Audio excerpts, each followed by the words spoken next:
मैं डॉक्टर अजय उपाध्याय आपके पास हूं। कितने उत्साहित और कितने निराश हैं आप।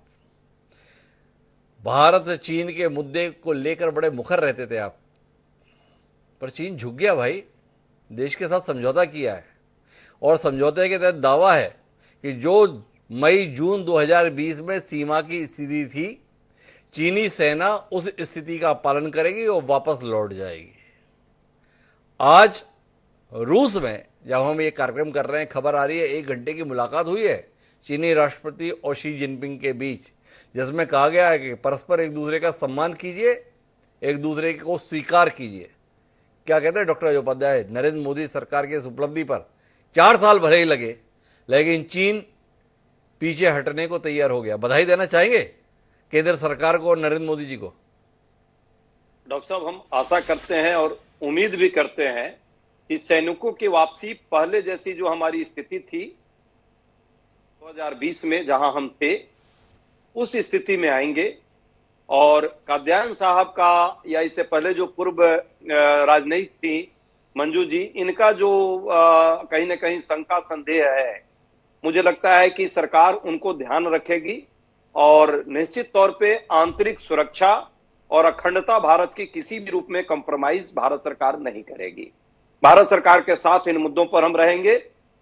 हाँ, ये जरूर है कि जब जून को ये घटना हुई थी गलवान घाटी में और हमारे शहीद हुए 20 जवान, उस समय जो परिस्थितियां बनी और जिस तरह के उन्होंने वाक्य व्यक्त किए, अपनी भावना व्यक्त की कि ना कोई घुसा हुआ है ना कोई घुसा है, उससे कहीं ना कहीं चाइना को इंटरनेशनली जो है जगह मिली। तो इतना समय लगा है, मानकर चलना चाहिए वो भी एक नतीजा था। शायद उस समय हम स्पष्ट रखते, क्लियरिटी के साथ होते, तो हम आज इतना समय इसमें व्यतीत नहीं होता। दूसरी बात, मैं मानता हूं सरकार, मोदी सरकार का दृष्टिकोण जो है डीडी जेल के तरह है। डीडी जेल एक मूवी आई थी, मूवी की बात मैं नहीं कर रहा हूं, न्याय का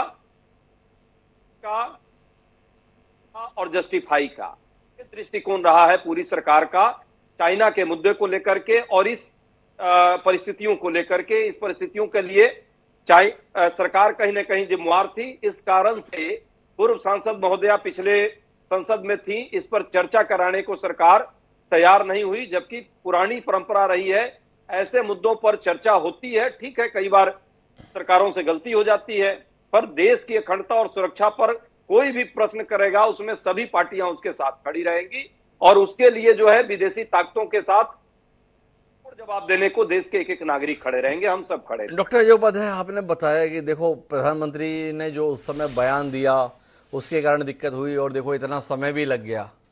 भाई जो भी समय लग गया, लेकिन 4 साल के भीतर इस बात का समझौता अंतर्राष्ट्रीय पटल पर आया हुआ है कि दोनों देश मई जून 2020 की स्थिति में वापस पहुंचेंगे।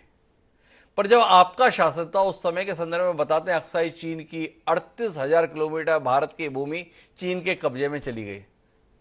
ये 4 साल में उपलब्धि आ रही है।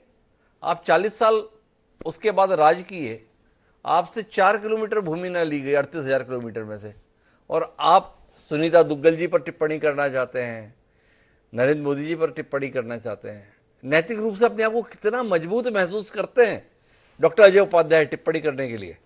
दो चीजें हैं। 62 के युद्ध की चर्चा जरूर आप कर रहे हैं और निश्चित तौर पे उसमें हमारी हार हुई थी और उसको हम स्वीकारते हैं, पर 67 में हमारे सैनिकों के बल पर, कात्यायन साहब की टीम के बल पर कहीं ना कहीं हम चाइना को मुंह तोड़ जवाब भी दिया था। उसका क्रेडिट कांग्रेस पार्टी नहीं लेना चाहती, देश के सेना को हम देना चाहते हैं। और